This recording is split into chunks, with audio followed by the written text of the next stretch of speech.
Watch Lisa Bell weekdays on News 6 starting at 4 p.m.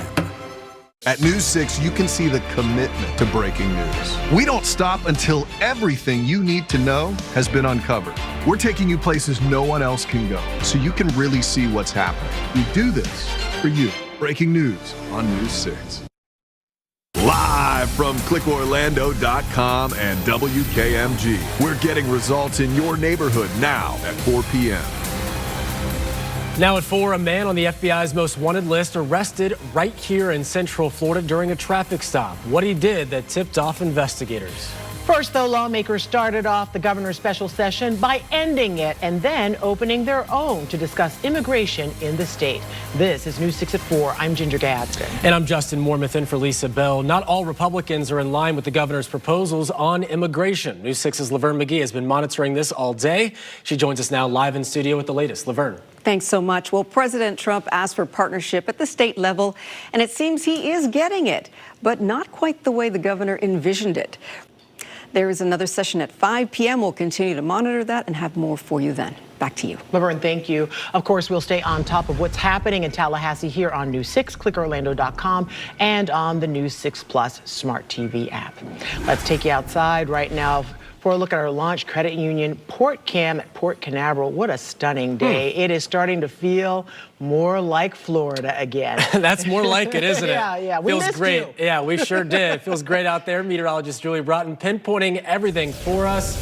Hard to find anything to complain about with this forecast, Julie. I know, it's absolutely beautiful, and it was so nice this weekend to see everyone kind of outside enjoying more Florida-like weather, but we are finally back in the normal range and will continue warming up.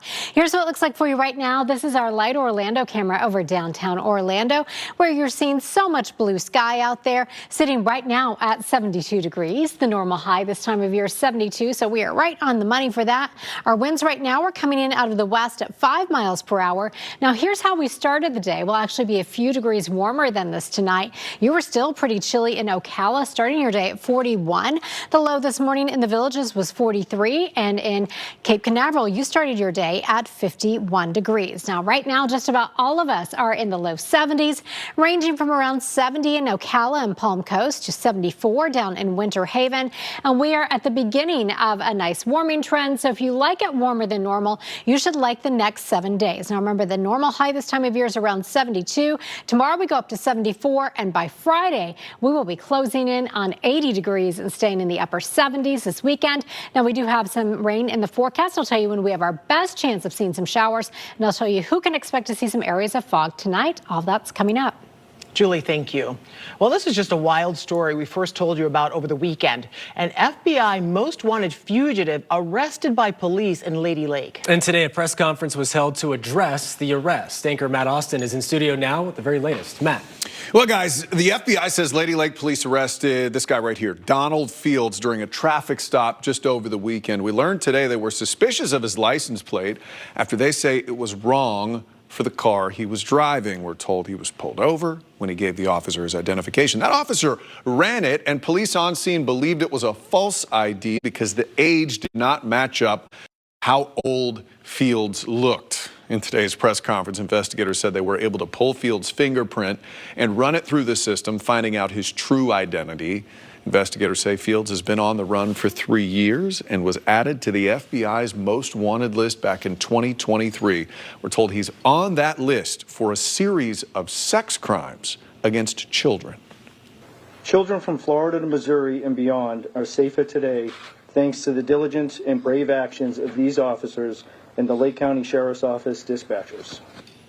So we learned today Fields was charged with multiple federal crimes in Missouri and hadn't shown up to court dates in 2022. That's why he was added to that FBI most wanted list. Investigators say Fields was scheduled for a first appearance around 1:30 p.m.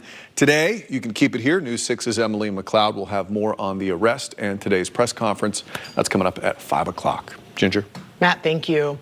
Well, with one of the 10 most wanted fugitives arrested in our area, many of you wanted to know how the FBI creates its most wanted list. Yeah, so let's break this down for you. And one of the top frequently asked questions on the FBI's website is who decides which fugitives go on the list? Well, according to the FBI, the Criminal Investigative Division asks all 55 field offices to suggest people for the 10 most wanted fugitives list. After that, special agents and the Office of Public Affairs review those suggestions. The final choice is then sent to the FBI's top management for approval. People also want to know what factors the FBI consider while creating the top 10 most wanted list. To make it onto the list, a person has to meet two criteria. First, they have a long history of serious crimes or are seen as a major threat due to current charges. Second, the candidate should not be widely known from other news stories. By putting the fugitive on the list, the FBI is making sure there's national attention that could help in catching them. Visit clickorlando.com for how the public plays a major role in catching these criminals. You can find the story right on the homepage. Police say a 22-year-old shot at another car, and they believe it was because of road rage. Now, it happened early Saturday morning in downtown DeLand. They said a man and his friend were driving on North Woodland Boulevard right behind a red car that was going slowly.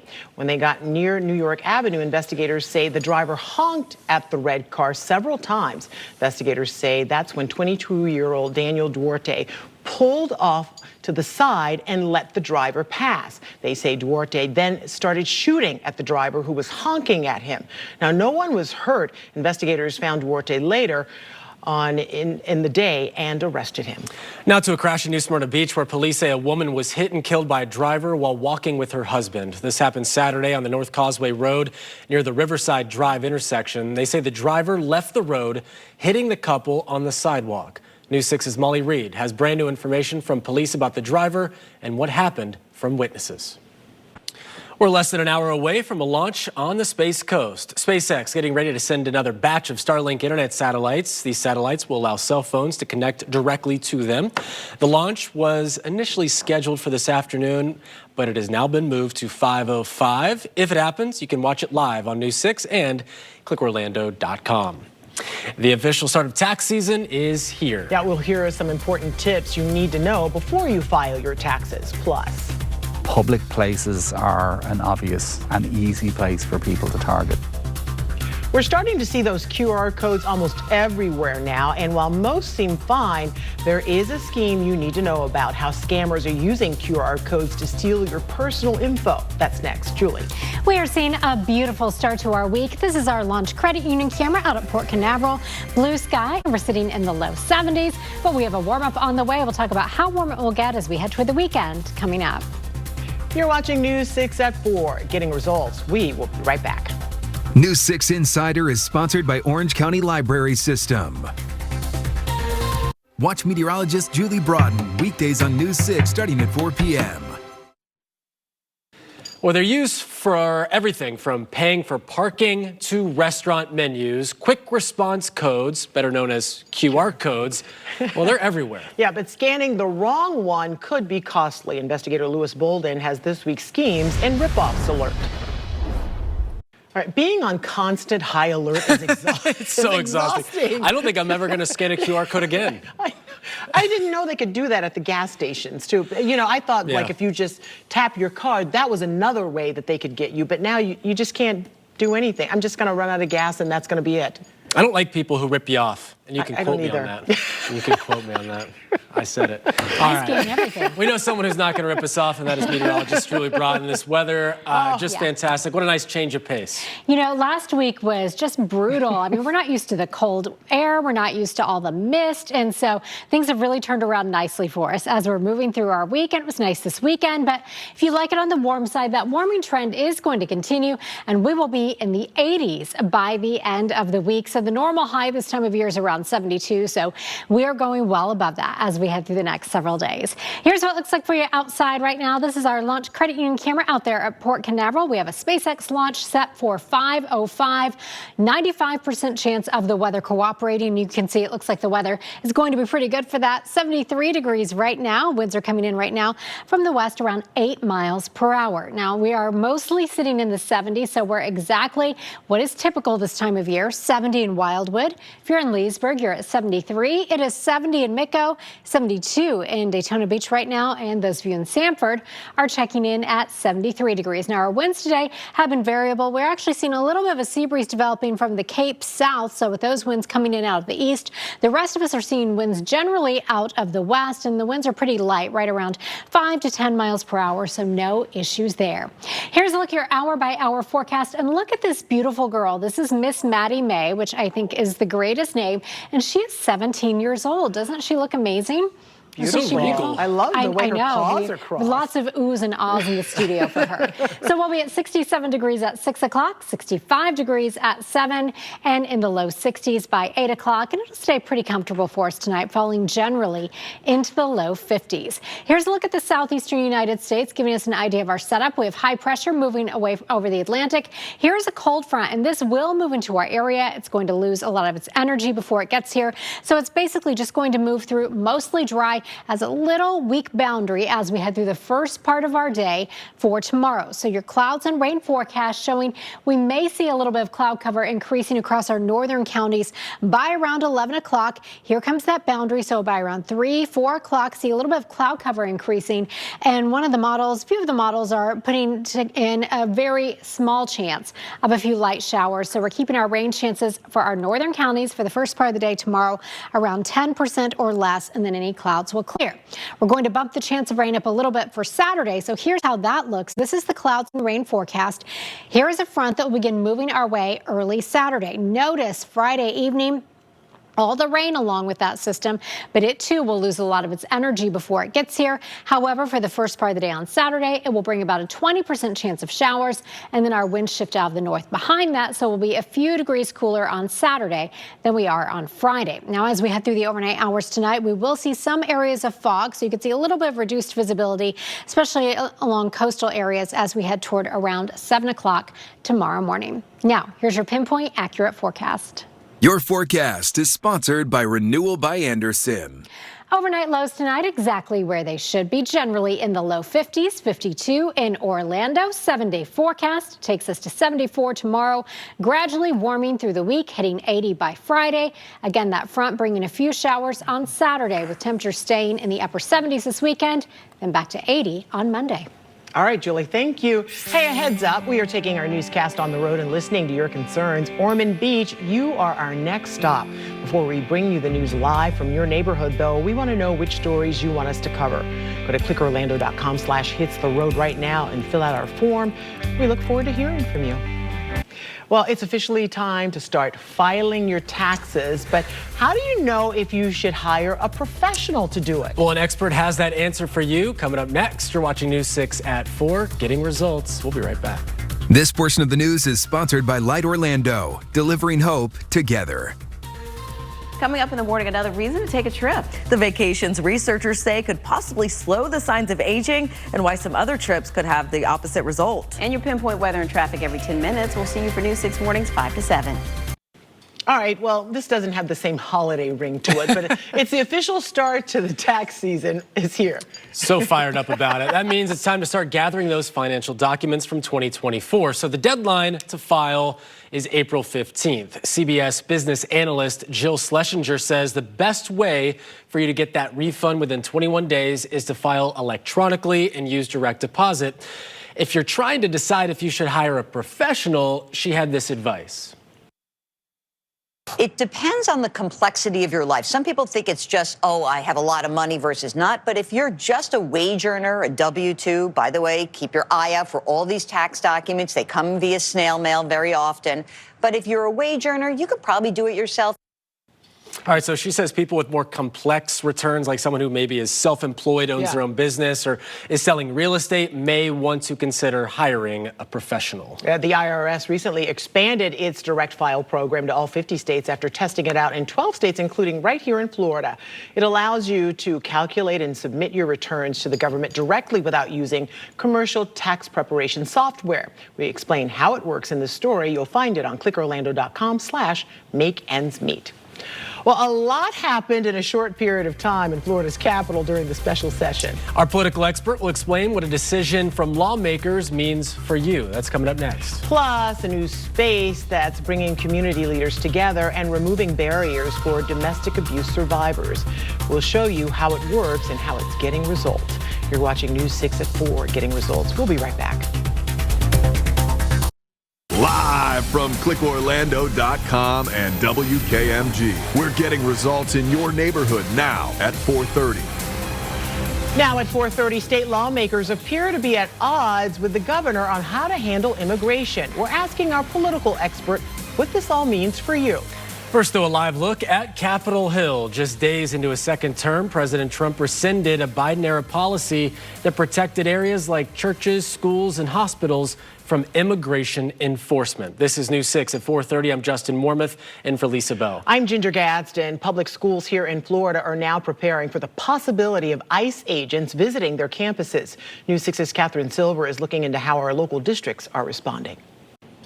Well, just a little while ago on News 6 at 4, we learned how today's special session in Tallahassee went a little differently. Yeah, the House and Senate started and then quickly ended the special legislative session called by the governor. The House Speaker and Senate President said special sessions should be used sparingly and then immediately opened their own special session to focus on immigration issues. It should not be stunts designed to generate headlines.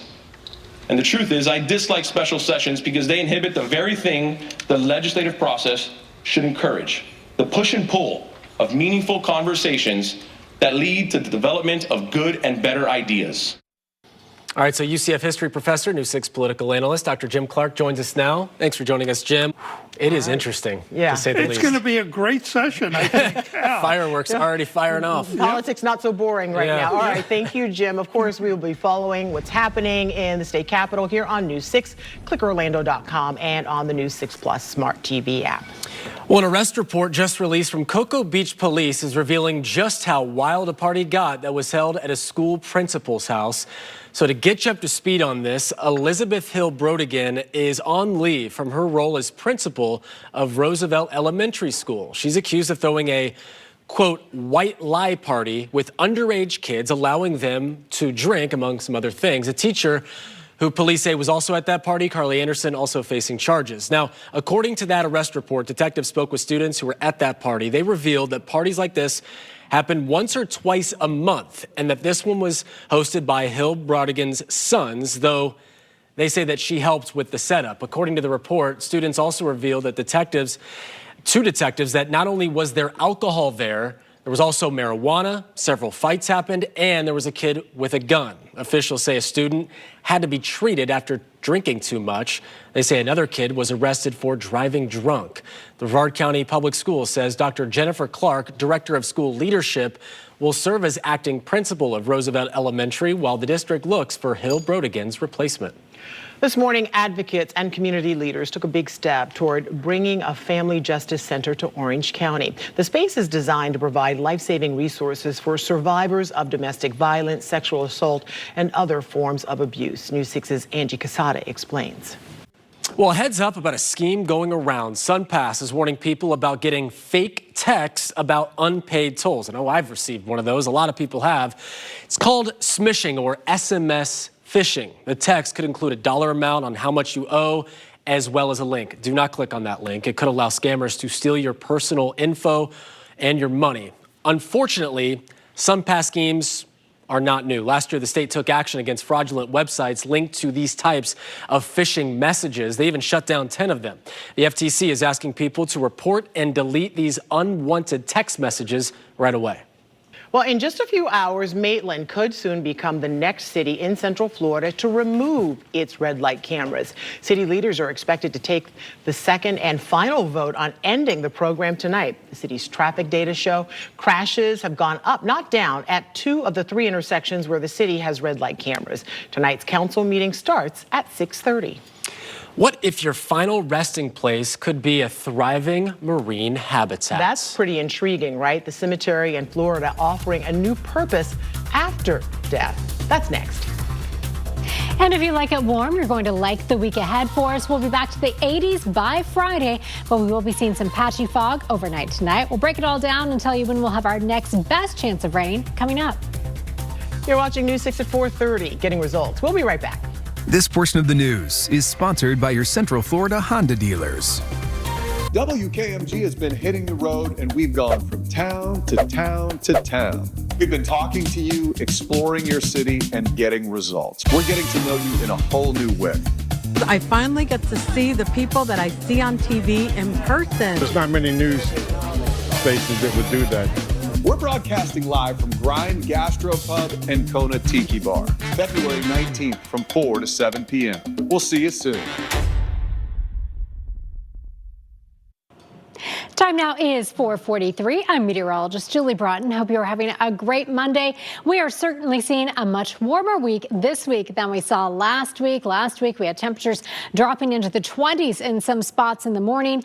This week, quite a contrast. Here's what you can expect as we roll through the next several days, starting with some patchy fog overnight. So keep in mind when you're planning for your drive to work and school tomorrow morning, some of you will be dealing with some reduced visibility. Now, our warming trend will continue as we move through the next several days. We'll see a mostly dry week, and then by Friday, we will be back into the low 80s, and we'll keep it in the 70s, upper 70s as we head into next weekend. So a nice, warm, mostly dry stretch for us. Here's what it looks like for you right now as we take a live look outside. This is our sky cam in Daytona Beach, and we have seen some people out walking on the beach, quite a contrast to last week when most folks were avoiding the beach. 72 degrees right now. Now, do keep in mind if you're planning to head to the beach and you plan to get in the water, we are looking at an elevated threat of rip currents. Right now, your winds in Daytona Beach are coming in out of the west-southwest at 7 miles per hour. Most of us are right in that normal range in the low 70s, ranging from generally right around 70 to around 73 degrees. Wildwood, you're in the 60s, sitting at 68 degrees right now. Ocala, you're checking in at 70. It is 75 in Titusville and 70 right now if you are in Mico and Melbourne. Now, our winds are variable. Some of us are seeing winds out of the west, but you'll notice generally to the south of the Cape, we're seeing an onshore flow. That's because the sea breeze has developed to the south of the Cape. However, we're watching a weak front, a weak boundary that will come through tomorrow, and behind that we'll see a wind shift to the northwest. Here's what you can expect as we move through the rest of today. This is your hour-by-hour forecast featuring August, who is a very handsome, regal-looking guy. 67 degrees at 6 o'clock. By 7 o'clock, we'll be at 65. And at 8 o'clock, we fall into the low 60s. Head to clickorlando.com/pin so you can share your pet photos with us. Here's a look at the southeastern United States. Now, we mentioned that boundary that is moving towards central Florida. That is a cold front that has produced some rain throughout South Georgia and North Florida. It's going to lose a lot of its energy as it moves into central Florida. Here's how that looks for you on the models, the clouds and rain forecast. Notice the clouds will begin to thicken a little bit across our northern counties by around 11 o'clock. And then this boundary really weakening as it comes through. It will basically be a wind shift force through the day tomorrow. But this particular model does bring a few very light, very isolated showers into the picture for the first part of the day tomorrow. But overall, we're keeping our rain chance for tomorrow around 10% or less. That chance of rain goes up a little bit as we head into the weekend. So here's the clouds and rain forecast starting Friday with a stronger front moving through. But again, this as well will lose a lot of its energy by the time it gets here. But as we stop the clock at 8 o'clock Saturday morning, we are looking at about a 20% chance of some showers. Then as that front drops to our south, we'll see our winds shifting to the north, and that will help us to see temperatures a few degrees cooler Saturday than we're seeing Friday. Now, here's your pinpoint accurate forecast. Your forecast is sponsored by the Flooring Center. Expect some patchy fog, not patchy frost, big difference, patchy fog overnight tonight. 52 for the overnight low. I need to change that graphic. Next 7 days, 74 for your high tomorrow after a low in the 50s. Then we climb into the upper 70s by Thursday. Friday, we hit 80, and then that 20% chance of showers mainly for the first part of the day on Saturday, with highs staying well above normal into the weekend and into early next week. Looks good. Thank you, Julie. Well, for some, a final resting place should match our values. And when it comes to protecting the environment, nature lovers now have a pretty unique option. Yeah, so today, Florida's Fourth Estate dives into a story about an underwater cemetery that serves as both a memorial site and a thriving marine habitat. I mean, I hope that didn't bring everybody down, because it is one of those things where we're not going to get out of this alive. No. We already know, and you may as well go the way you want to go. And it's look fascinating. how beautiful that looks. I did not know there was a market for that, and but the environmental side where you're benefiting it seems like a great idea. It's like you're a part of the earth forever. Yeah, right. And if you don't want people coming to visit, that's also a great place to go. That's a good point. That is a really good point. I don't know, it's really cool. He had me when he said you can also put your family members together, including your pets. I'm down with that. I am too. I am too. So I hope you guys enjoyed that. There's much more you can find on this episode of Florida's Fourth Estate on your favorite podcast platform, as well as clickorlando.com, and also on YouTube. It's also on the new 6 Plus app for your smart TV, so make sure you download that and see the entire thing, because we talked to him for a good little while, and I didn't think I was going to enjoy it, and by the end of it, I was like, I got to find out more on how to do it. I think we know where Ginger is going to end up eventually. Hey, we do want to remind you, we're taking our newscast on the road and listening to your concern. Ormond Beach, you are up next. And before we bring you the news live from your neighborhood, we want to know which stories you'd like us to cover. So head to clickorlando.com/hitstheroad, fill out the form. We look forward to hearing from you. All right, News 6 at 5 is next. Anchor Matt Austin in studio with what's ahead. All right, we're about 10 minutes away from launching another batch of Starlink satellites into orbit from our Space Coast. We will bring you that liftoff live as we always do, plus how these boxes on the side of a fire department are hoping to get results in the community. And later, we're sitting down with local industry experts on the state of Central Florida housing market as we get into the thick of 2025.